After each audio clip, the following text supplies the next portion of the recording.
So it's time for lease renewal.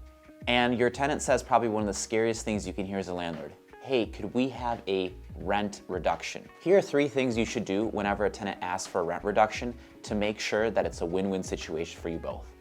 Number 1, I would always position the conversation by saying, hey, as a policy, our management company doesn't do rent reductions, but what we will do is we'll help you find ways to increase your revenue so that you can afford to pay your rent. The first question I would always ask a tenant, and the first thing I would do is, what do you think you need to get your revenue up? And this is a really good question to ask because tenants most of the time already know what's going on in their stores and in the area, so they already know what needs to be done to get their revenue up to a place where they can afford to pay their rent. I was at a shopping center earlier this week on Sunset Drive in Waukesha, and I walk into this optician's office. I was door knocking looking for new tenants.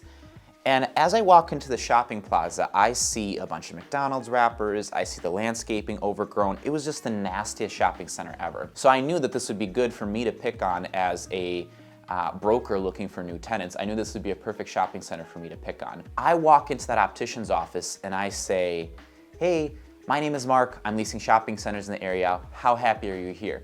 This optician lights up. He says, this shopping center is terrible. Look at all the trash out there. I pick up wrappers almost every day. No one ever takes care of the landscaping. Do you realize how hard it is to sell health products when you're in a shopping center that doesn't resemble health? That was the phrasing he used. That tenant is probably losing sales due to the mess and the condition of the shopping center. And if his landlord would actually take the time to listen to his needs, that revenue would go up and that tenant would be willing to pay a lot more in rent. So that's probably the first thing, is just to talk with your tenant.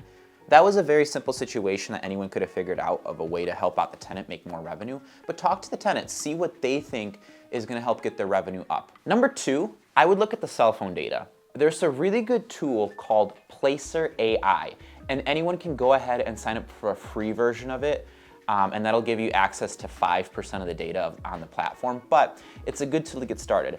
What Placer.ai does is it gives you access to the cell phone data around an area. And what that means is then you can look at a store in your shopping center and say, hey, this store had, 40,000 visitors a month back in 2023. Now it's 35,000 visitors a month, or now it's 42,000 visitors a month. Like, how has that changed? Because it's easy then to follow the numbers and estimate revenue based on how many visitors a store is getting. So if a tenant comes in and says, hey, I want a rent reduction, you can then go back and say, hey, I pulled the cell phone data in your store. Last year you were seeing 15,000 visitors a month. Now you're seeing 20,000 visitors a month. Are you saying that despite seeing more visitors, your revenue is down? And that's a really good way to start positioning that conversation. You did your research. Now you have something to back up that conversation with. Sometimes truly, if a tenant is getting more visitors, they may be seeing less in revenue and can't afford their rent. Most of the time that's not the case though. If they're seeing more customers, they're usually making more money and therefore have the ability to pay more in rent. So that's number 2, is just to pull cell phone data, do some research. It's crazy how much cell phones will tell you. Cell phones will tell you how much time someone spends in a store. If your average visitor is spending a long time in your store, they're probably spending more money there as well. So cell phones will tell you a lot. Go ahead and pull that cell phone data off a tool like Placer.ai. And number 3, just ask for the tenant for their financials. A lot of the time, if you dig into their financials, you can learn a lot more of the story. Ask them, what does your revenue number look like? And then go online and research, hey, if I have a restaurant in my shopping center, if I have a chiropractor in my shopping center, what percentage of my revenue should be going towards rent? Because if you start digging into the financials and comparing it to what it should be, just based off what everyone else is saying online and what the internet's recommending, or what your broker is recommending, from there you should have a pretty good understanding of how is this tenant differing from where they should be, and how can I help them get there? So for example, you're seeing that their percentage of rent as compared to revenue is much higher than where it should be. That's a conversation to have. Okay, how can we help you get your revenue up? If their profit margin is way lower than it should be compared to other similar types of use cases online, that's another way to dig into the financials. So the final and third step you should do is ask the tenant for their financials.